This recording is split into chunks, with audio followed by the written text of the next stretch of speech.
Education का आजकल चल रहा है, इसके बारे में समर्थन करते हो? इसके लिए तो समर्थन मेरा ये है भैया, सीधी सी बात है, जितने लड़के लड़कियां दिल्ली हो, नोएडा हो, वृंदावन हो, मथुरा हो, कोई भी डिस्ट्रिक्ट हो, सारे लड़के लड़कियों को एक ही रस्सी में बांधो और तेजाब डालो, माचिस लगा दो। सीधी सी बात है, सारी हवस खत्म हुई पे एक ही वसूल एकदम अब कोई पाप नहीं लगेगा। मुझे कहते हो अगर मुझे इस चीज के लिए जेल हो जाए तो मुझे मंजूर है, कर दो जेल। जेल वाला भी परेशान हो जाएगा मेरे से, ये गलत नहीं है। ये इसके लिए तो ऑब्जेक्शन उठाना है, ऐसे लड़के लड़कियों के ऊपर तेजाब डालो। इनकी वजह से अच्छी लड़कियां भी तो बदनाम हो रही हैं।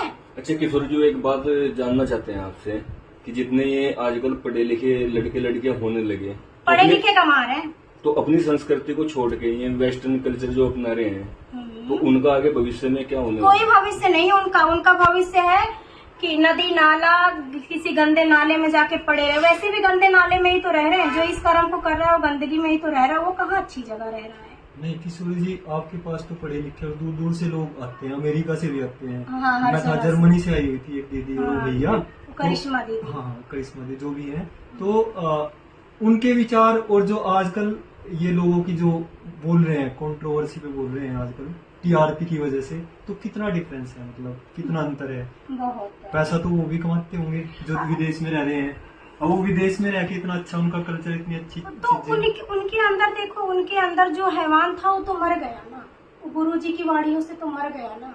और जिनके अंदर का मर नहीं रहा है वो तो उनको कोई मार भी नहीं सकता है, उनको कोई मार भी नहीं सकता है, क्योंकि उसके रग रग में वो चीज समा चुका है। और जो लोग बदल रहे हैं उनके अंदर कहीं न कहीं 1% सही 2% सही धर्म कर्म रहा होगा। और जो ये पूरी तरीके से ऐसे सवाल उठाते हैं ना गुरुदेव भाई हैवान है, आपको क्या लगता है इतनी बड़ी दुनिया है, इतनी बड़ी दुनिया में इतने लोग हैं, तो हर इंसान ही भाई, इंसान में तो शैतान भी घूम रहा है। नहीं मैंने फील किया, मेरे को थोड़ा सा जुकाम हो जाता है, मेरा उठने को मन नहीं करता, ठीक है। और गुरुदेव भगवान को दोनों किडनी फेल हैं और वो मतलब कि समाज बदले, नहीं तो उनको क्या जरूरत पड़ी है रात के 2:30-3 तो बजे भैया एक निकलने बात की? बताओ, आप इंसान हो, परमात्मा तो साक्षात महादेव हैं। अब जो जान सके उनको जान लो, जिसमें जानने की क्षमता ही नहीं वो क्या जानेगा, वो तो उनको इंसान ही समझेगा ना। वो तो चाहे पल भर में काया पलट दे, पर वो कुछ कर ही नहीं रहे हैं। जिसकी रही भावना जैसी प्रभु पाई मूर्त तैसी।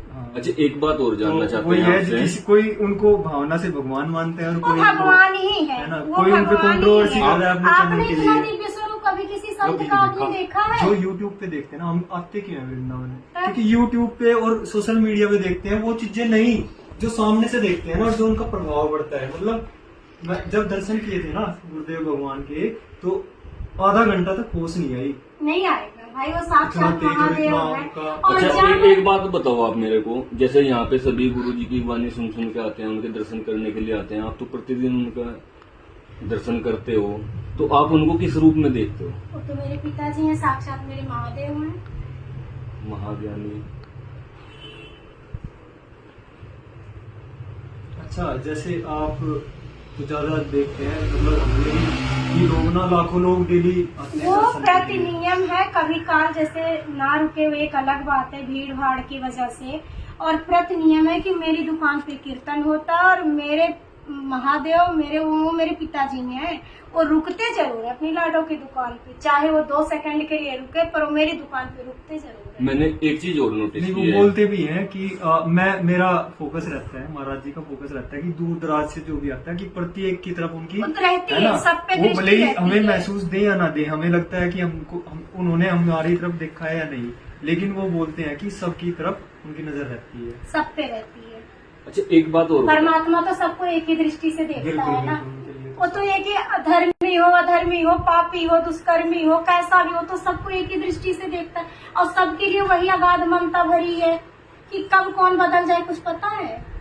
पापी से पापी इंसान को हमने बदलते हुए देखा है गुरुदेव की वाणी से।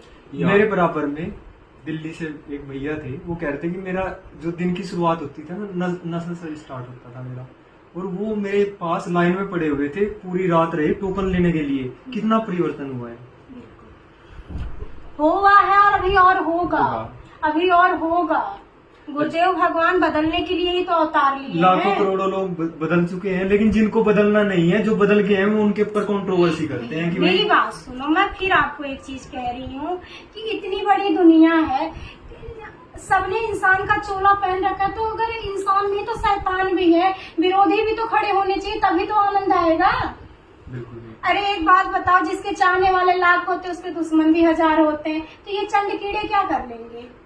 अच्छा, कीड़े क्या कर लेंगे? जैसे गुरु जी के दर्शन करने के लिए यहाँ पे प्रत्येक दिन 2 लाख 3 लाख 4 लाख ऐसे भक्तजन आते हैं, तो मैंने कम से 2 कम लाख 3 लाख की 10 लाख भी भीड़ आते हैं। तो उनमें मैंने अनेकों भक्तजन से एक बात सुनी है कि जो परिक्रमा मार्ग पे आप होते हो, तो आप छोटे प्रेमानंद महाराज जी का स्वरूप है। आधे से ज्यादा भक्त आपके पास में भी आते हैं।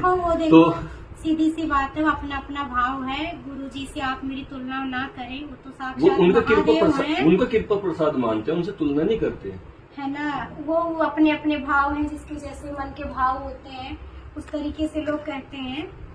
उनके अंदर से निकल रही है ना चीजें, उनके अंदर से निकल हमने रही है एक ना। बात और चीज नोट की है, जैसे गुरु जी की वाणी सुन सुन के लाखों में परिवर्तन हुआ है, ऐसे ही आपके पास में जितने भी भक्तजन आते हैं हर टाइप से आते हैं, लेकिन जाते जिस अच्छा, समय है ये आपके ब्रजवासी होने का फल है या फिर आपके अंदर इतना भजन तप या कुछ क्या है? मतलब लोग बदलते हुए नजर आते हैं, मतलब जैसे कि भैया आते कुछ और हैं, जाते रोते हैं आपके पास से जाते हुए, मतलब ये क्या है? ये भी या फिर जो गुरुदेव भगवान आते हैं उनके प्रताप का ये चाहे आप ये कह दो कि मेरे भोले बाबा रोज आते हैं, मैं उन्हें देख रही है, चाहे उनका प्रताप कह दो, चाहे ये कह दो कि हमारे माँ बाप के दिए संस्कार है हमारे रग रग में, उनके संस्कार ही तो घुले हैं हमारी नस नस में।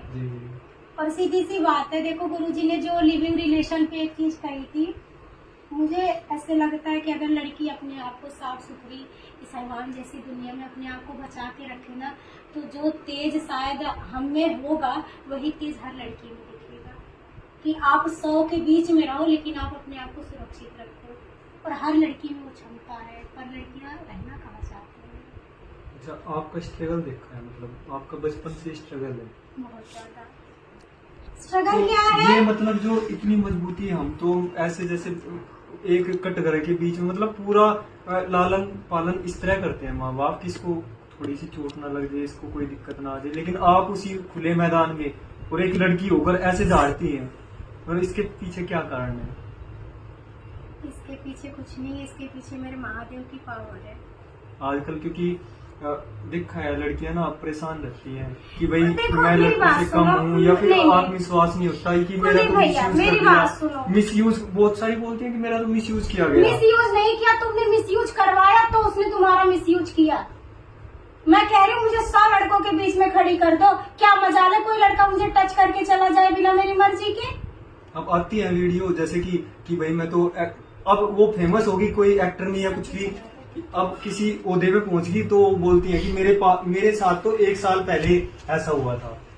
मतलब वो बोलती है कि दीदी 1 साल पहले ऐसा हुआ था, तो उस टाइम वो कहाँ थी?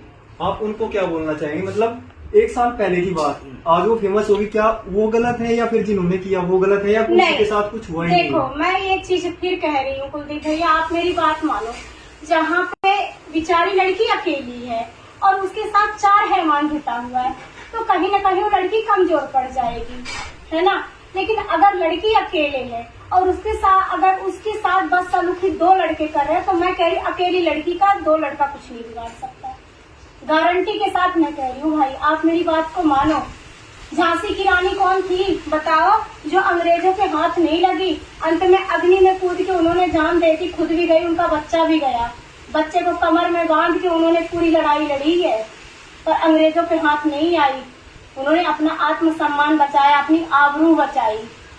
तो हर लड़की झांसी की रानी है, हर लड़की दुर्गावती है, हर लड़की काली है। तो ये चीज आएगी कैसे उनके अंदर? एक तीसरी चीजें तब आएंगी जब उन्हें अपना आत्मसम्मान प्यारा हो। जब तक एक लड़की को अपना आत्मसम्मान प्यारा नहीं होगा कुलदीप भैया, वो लड़की कभी अपने आत्मसम्मान के लिए लड़ नहीं सकती। अच्छा, मैंने स्कूल में पढ़ाया है। और वो कमजोर समझेगी अपने आप को, वो लड़की अपने आप को कमजोर समझेगी। और मैं कहती हूँ कि लड़की की कितना पावर किसी में नहीं है भाई। एक लड़की दुर्गा है, सरस्वती है, राधा रानी है, ममता की मूर्त है, और उसका एक रूप काली का भी है। अपने आत्मसम्मान के लिए काली भी बनना पड़ता है। मुझे इतना पता है कि अगर मुझे अपने आत्मसम्मान के लिए हाथ में तलवार उठाना पड़ेगा तो मैं गर्दन उसकी धड़ से अलग कर दूंगी। पर मेरे लिए मेरा आत्मसम्मान प्यारा है। अपनी सेल्फ रिस्पेक्ट से बढ़कर कोई चीज नहीं होती है। और इस लड़की को समझना पड़ेगा। और उस चीज का बीज ना माँ बाप डालते हैं। माँ बाप और जो जहाँ से उनकी शिक्षा हाँ, स्टार्ट होती है माँ बाप अध्यापक को भी डालते हैं रोक इस सकता है। चीज का बीज।